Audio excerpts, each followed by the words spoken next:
तो finally CTET 2026 का form आ चुका है। तो जितने भी लोगों ने बीएड या डीएलएड किया हुआ है वो इनको इस फॉर्म को आराम से भर सकते हैं। तो इसमें टोटल 2 लेवल ऑफ एग्ज़ामिनेशंस होते हैं। जो पहला लेवल है उसमें टीचिंग क्लास, पहला लेवल ऑफ एग्ज़ामिनेशन जो है वो क्लास 1 से क्लास 5 तक के टीचर को देना रहता है। और पेपर 2 होता है जिसमें आपको 6 से लेकर 8 तक के जो टीचर रहेंगे उनको ये पेपर देना पड़ेगा।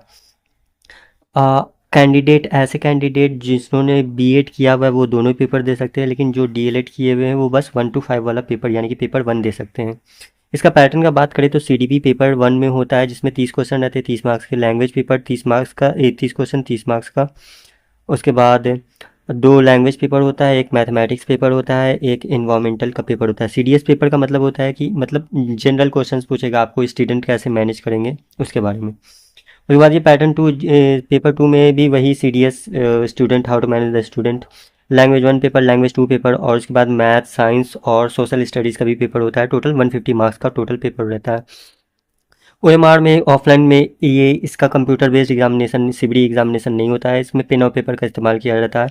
बहुत बड़ी बात है कि इसमें कोई नेगेटिव मार्किंग नहीं रहता है। बाईलिंगुअल है, इंग्लिश और हिंदी दोनों में रहेगा। टोटल 150 क्वेश्चंस रहते हैं और इसमें पेपर 1 में 50% लाना रहता है और पेपर 2 में भी 50% लाना रहता है। पेपर 1 आप तभी दे पाएंगे अगर 50% मार्क्स आपका 12th क्लास में है। पेपर 2 तभी दे पाएंगे अगर ग्रेजुएशन में 50 मार्क्स है और डीएलएड रहेगा तब पेपर 1 दे पाएंगे, बीएड रहेगा तब पेपर 2 दे पाएंगे। 90% मार्क्स अगर आप जनरल कैटेगरी से बिलोंग करते हैं, 90% मार्क्स आ जाएगा तो आप क्वालिफाई कर जाएंगे। और H2 as belong to SC ST and OBC।